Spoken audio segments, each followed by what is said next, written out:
Let's see. All right, happy Monday night, Facebook and Instagram, and everyone watching later on YouTube or wherever you are. It's Monday, so Monday night has been our basics class. And we're going through sun salutations and looking at some sort of key poses for yoga.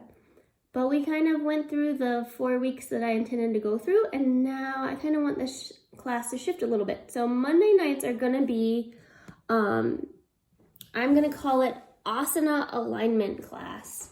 And it's great for basics, it's great for beginners, but it's also good for more advanced practitioners, because we're just going to get into the alignments of individual poses.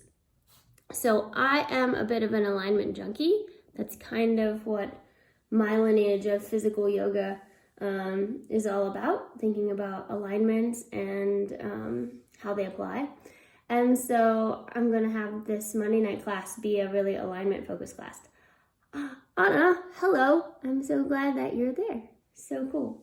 So tonight we're going to keep it really simple, 15 or 20 minutes maybe. We're going to stay on the ground. We're not going to get up and do a bunch of poses. We're going to stay down on the ground, and we're going to talk about alignment as we're stretching. So this is a sort of like one of the things I really love talking about, because I was a gymnast for 14 years and stretched out of alignment and didn't work. So it's much more magical to stretch in alignment. So just seeing if a few more people are joining in on Facebook, and then who we got on Instagram.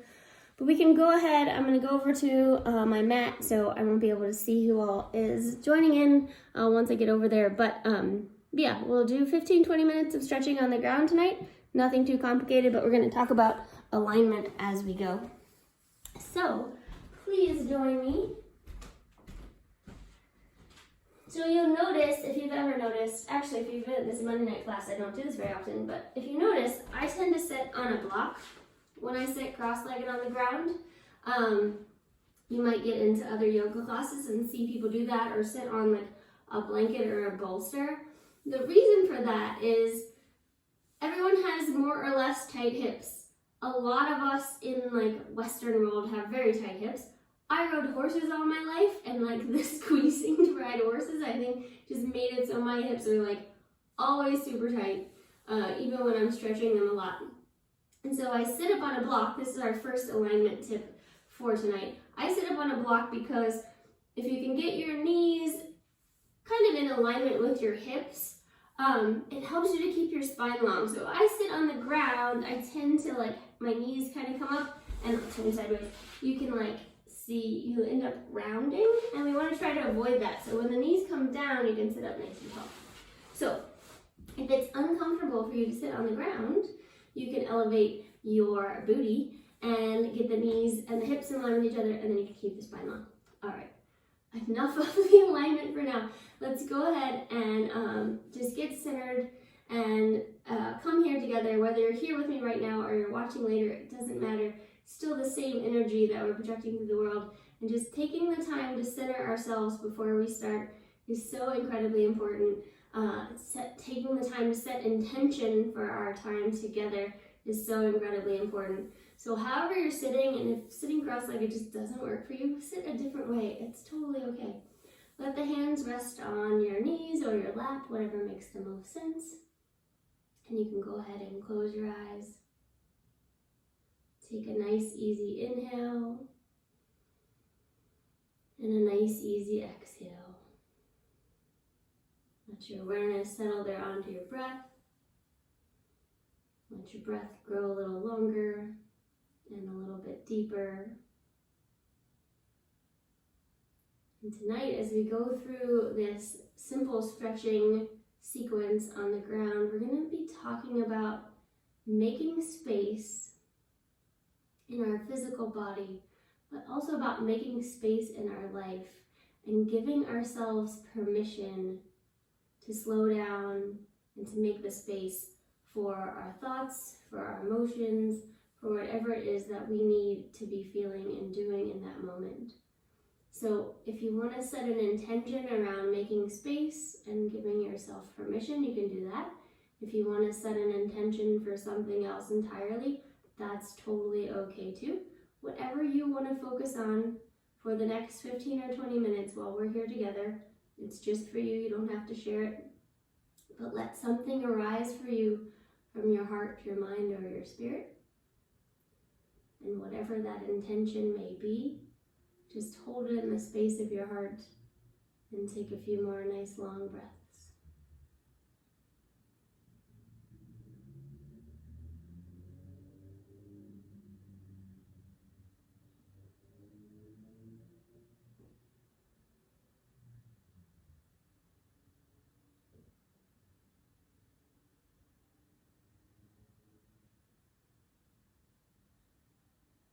And when you're ready, you can open your eyes. All right, so we're going to be going through 3 sort of pivotal yoga forward fold stretches on the ground today. And we're going to be talking about alignment tips for that. Before we do that, and to make sure that we can do these alignment pieces for these poses, let's make some length in our spine. So just take an inhale, reach the arms to the sky, and then exhale, keep the length you created, and let the arms come all the way back down. We'll just do that a few times. So inhale, arms reaching up, and exhale, arms floating down. Trying that again. Inhale, feel the crown of your head reaching up towards the sky. Keep it reaching up, and then exhale, just let the arms come down, the shoulders soften. Try that 2 more times. Inhale, arms reaching up, and exhale all the way down.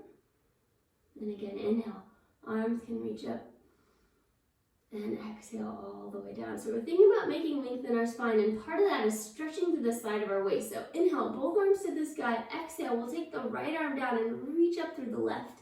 And we're going to go back and forth, moving with our breath. So inhale, both arms up. Exhale, over to the left, reach up to the right. Back and forth a few times. So the more we can make length in the side of our waist, the more we can get the length in our spine, right? If we're really tight through our side muscles, and we're trying to make length in our spine, it's a lot harder to do. But if we can start to stretch the side muscles of our body and make length, in my lineage of yoga we say side body long, then that's going to help us get this length in our spine. And length in our spine is super critical and super important no matter how we're moving our spine, because back and forth a couple more times, movement doesn't happen in the bones. So if the bones are scrunched together, we're not going to get the movement, and the length in our spine is going to become even more important as we go into these forward fold stretches. Let's take the right hand down and reach up through the left and just hold it here this time. So we're really getting that length in the left side of our waist. We're reaching out our fingertips. You might roll that left shoulder back. You might even roll the right shoulder back too, if that makes sense to you. And you might look over to the left and take a couple breaths. And as you breathe into that left side of your waist. And every breath can help your stretch, so you can feel the left ribs move apart with your breath.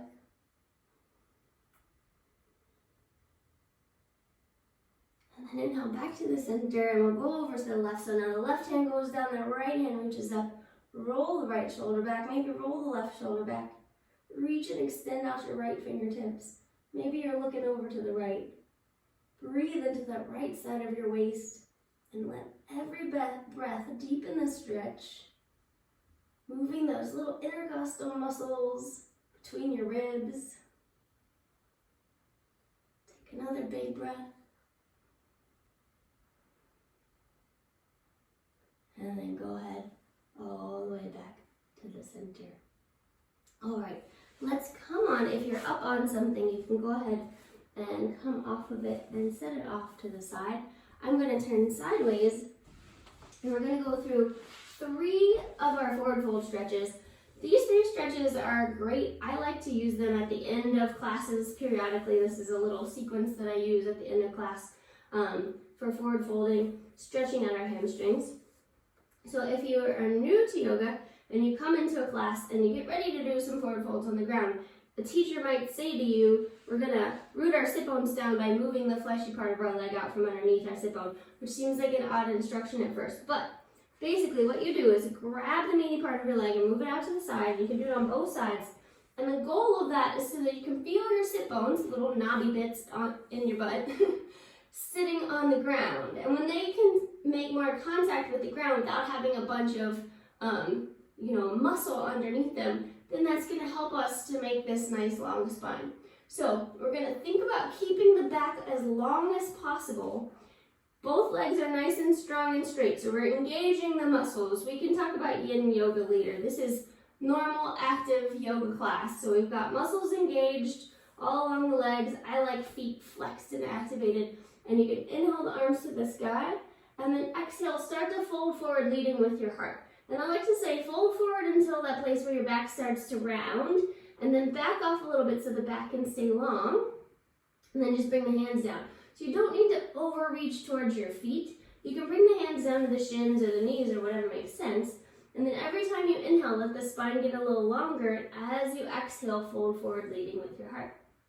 So I love harping on this long spine business in our forward fold here because, like I said for a moment before we started our actual yoga, I did gymnastics for a really long time and I could never lay down onto my legs.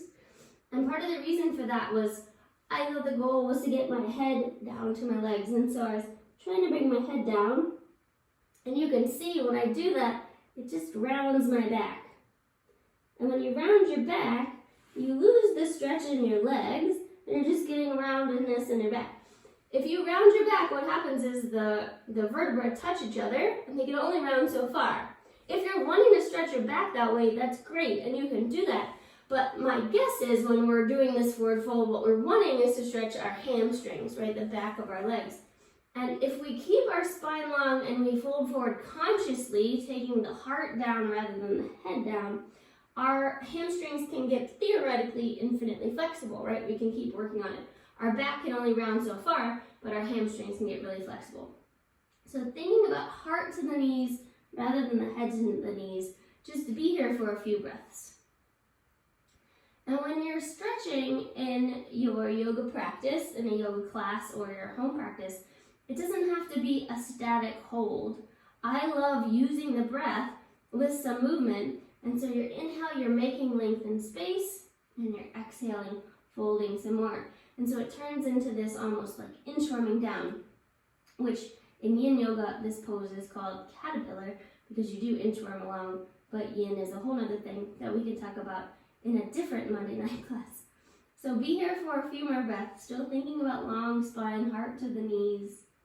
Now, if you're on your legs and it's feeling good, you can let the head drop down and let the head join in. But until you're all the way down there, I like to encourage people to think about heart first, think about long spine, and feel that rather than just trying to get the head down and making that the goal. Sometimes I like to say, lead with the heart and the head can join in later. I think that's a beautiful thing to think about, not only for our forward fold stretching and our other movements in yoga, but just for life, right?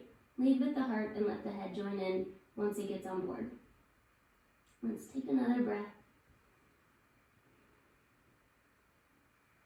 And then inhale, and we'll sit up tall.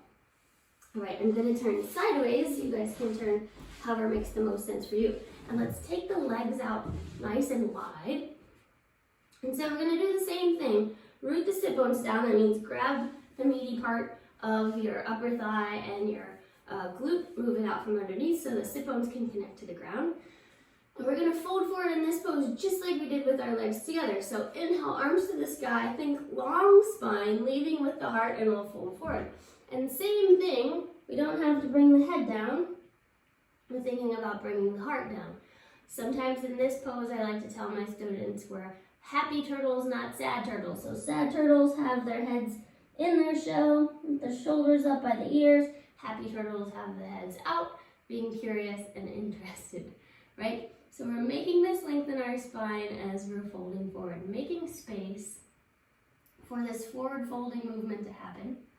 Keep the legs strong. Again, this is active yoga, so we've got thighs engaged, toes pointing towards the ceiling. Just find a few breaths, however far forward makes sense for you, but still, again, like we said before, leading with the heart, the head can join in at a different point in time once you're all the way down. So let's take a few breaths here.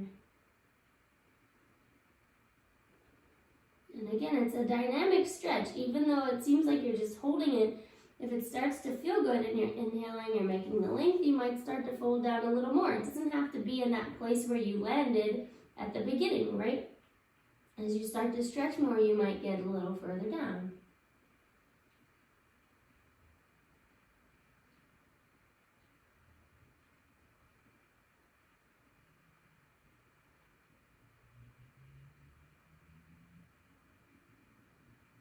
And then go ahead and look forward. We'll walk the hands all the way in. All right. Inhale the arms to the sky. Again, we're making the length. Turn towards your right leg, and we'll fold out over our right leg. So the inclination in this pose is a lot of times we try to reach towards the foot. That's okay, and that's beautiful if that's where you want to go. But for a lot of folks, it's helpful to have the hands next to the legs so we can really square the shoulders. You can use the hands to push on the floor, square the shoulders over the knee. Think about keeping that opposite sit bone on the ground. Remember, we moved the meat of our glute out from underneath our sit bone. So think about rooting the sit bone down. Think about heart towards the knee. And just be here for a few breaths. If it starts to make sense to reach towards the foot, you can do that. But if you start to bring the other leg around and you're lifting that sit bone up, then it might make sense to back off and think more about heart towards the knee rather than overreaching to the foot. Take a couple breaths.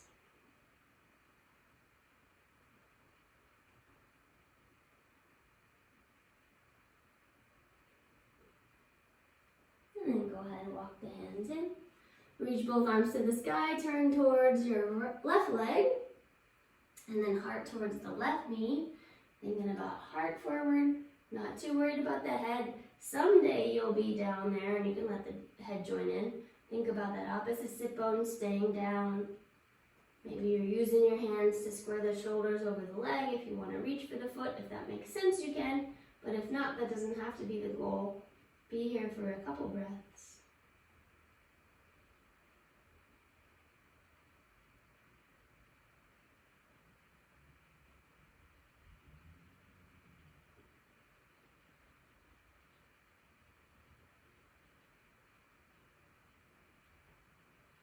And then go ahead and walk the hands all the way in.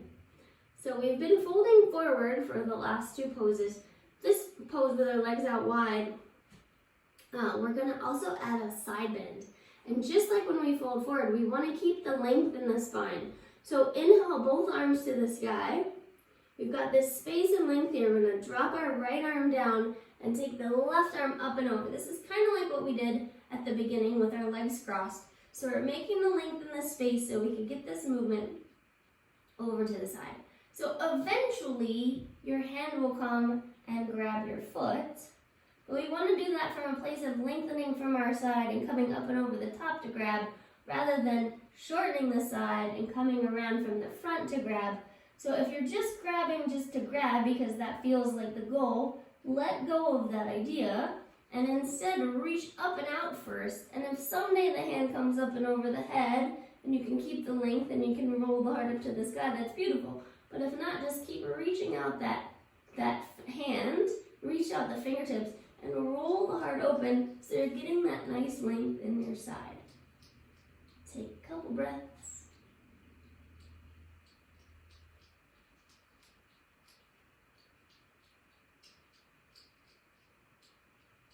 And then we'll inhale all the way back up. So I don't know if you guys can hear, but my hedgehog is waking up for the evening and he's making little noises. I think he's cleaning himself or something. But if you can hear him, that's what's going on. Take a big inhale, reach the arms to the sky. Let's do the other side. The left arm comes down. Roll the right shoulder back. So I always like to start with a really conscious shoulder back before we go over. That way we think about the length rather than the rounding forward. So leaning it over to the left. Again, if the hand wants to come over and find the foot someday, that's beautiful. Still rolling the heart up towards the ceiling, getting the length. If it doesn't want to find the foot, that's okay. But don't trade that length in the spine, reaching over, for rounding around. Take a few breaths here if it makes sense. You can look up toward the ceiling. One way to check and see if you're really rolling the shoulder back and turning the heart up is that if you look up to the ceiling and your arm is in your way and you can't see, that's a good indication that the shoulder can roll back then you can make more length. Take a couple more breaths.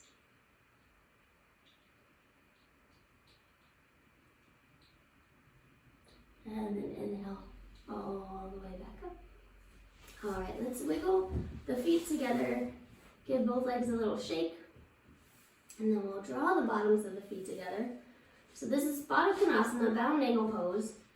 And just like in our other forward folds, we're going to think about the length in our spine. So inhale, sit up nice and tall. Exhale, fold forward, leading with the heart. So same thing, if you're feeling like the goal is just to get the head down, all you're going to do is round your back.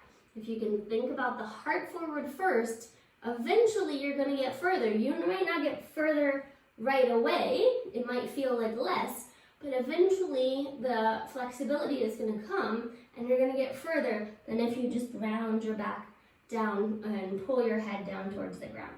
So be here for a few breaths. Again, we're happy turtles, not sad turtles. So the shoulders are away from the ears, which is another interesting thing to think about too, right? Shoulders up doesn't mean more length necessarily. Long spine means more length, and the shoulders can be away from the ears, which actually makes more space and freedom there for your neck. So we think about this length in the spine, it actually gives us the space for the movement to happen.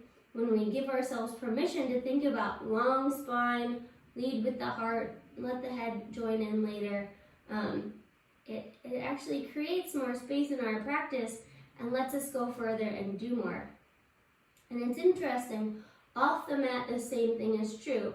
When we give ourselves permission to slow down and make space for ourselves, then we can accomplish more in the end. When we pack things together and get so scrunched up together that there's no space to think and there's no place for real movement in our life to happen, when everything is just scrunching together, just like your back when it's trying to bend and the vertebrae are touching together, really like nothing more can happen. But when we give ourselves the permission to take time, take space, slow down if we need to, then the magical thing of realizing that, you know, now you can feel creative, now you can do more, that starts to happen. So it applies off the mat too, making space, giving ourselves permission to have that space. Let's have another breath here in our Baddha Konasana. And then you can go ahead and sit up tall and just take the legs, reach them out. Let's come down onto our backs. We'll have a couple twists just as counter poses for our forward fold. So go ahead, bend the knees, take the feet on the ground, knees are pointing up to the sky, arms can be out just a little to the side. Keeping both feet flat on the ground, hip distance apart. We'll just windshield wiper our legs side to side. So keeping the feet on the floor, just take both knees over to the right. So you end up on the outside edge of your right foot, inside edge of your left. And then we'll switch over to the left. So reversing that outside edge of the left foot, inside of the right. And we'll just go back and forth a couple times if that feels good.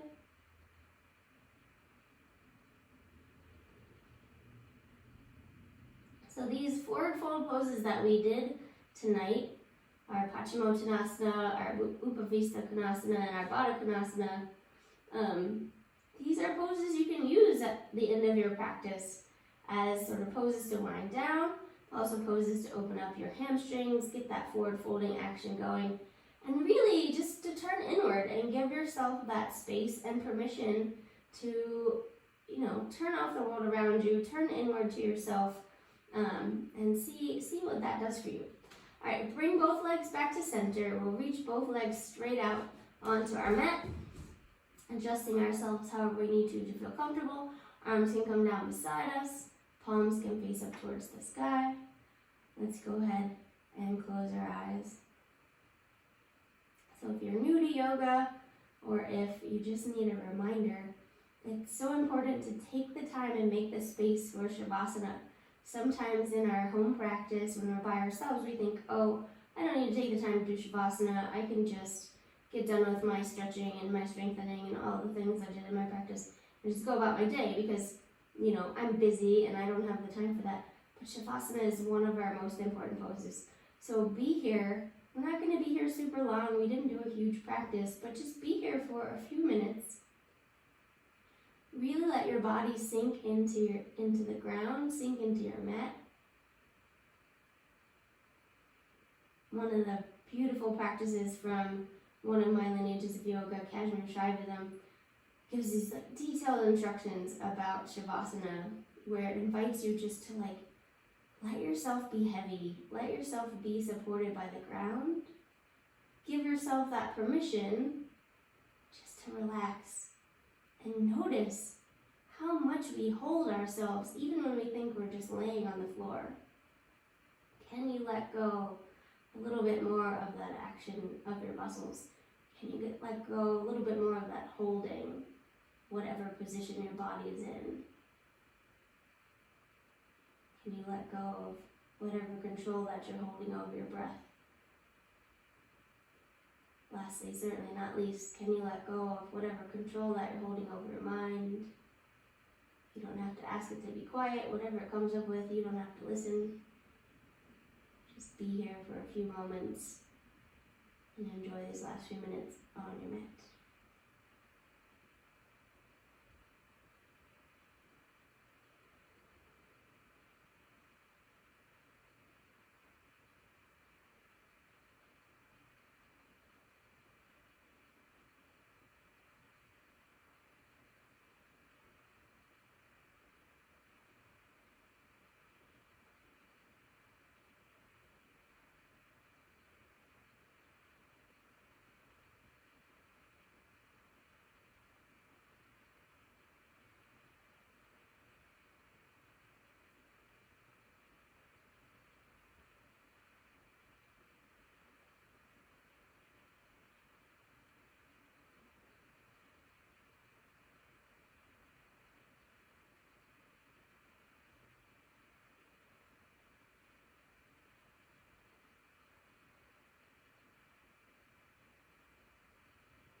And when you start to feel ready, you can go ahead, start to draw your awareness back into your body.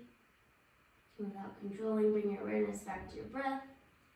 When it feels good, you can wiggle your fingers and your toes. Start to move your hands and your feet. Maybe roll out your wrists and your ankles. When it feels good, reach your arms above your head, have a big stretch. Maybe take your arms across your chest, give yourself a nice big hug. You can get an extra hug, which we all need right now. If you switch which arm is on top. Taking your time, you can bend your knees, plant your feet on the ground, or even hug your knees into your chest, whatever feels good. Make your way over to your right side. Unless that doesn't feel good, you can make your way over to your left side. And then nice and slowly, we'll make our way up to seated. We'll find cross-legged, sitting on our mats. If you want to sit up on something like me, you can. If not, sitting there on the floor. Hands can rest on your knees, eyes can stay closed. Crown of your head reaches up towards the sky. So just like in our spine, when we want to get movement and action, we need to make space. And you can take that off your mat as well. Give yourself space. Give yourself time between things that you're doing. Don't stuff everything together. I think you'll find the more you give yourself space and the permission to slow down and take that time and take that space, you'll find things flow more easy and the actions and the movements that you need to take in your life start to feel a bit better. Let's bring our hands to touch at our heart. Whatever your intention was for this time here together, this evening, this afternoon, this morning, wherever you are, take your mind back to it for a moment without any judgment, of course. Just check in with yourself and see how that went. And then most importantly, take a moment and honor the light that exists within you and thank yourself for coming to this class right now. I thank you all for being here with me as well, and I honor the light within you and within all beings. Namaste.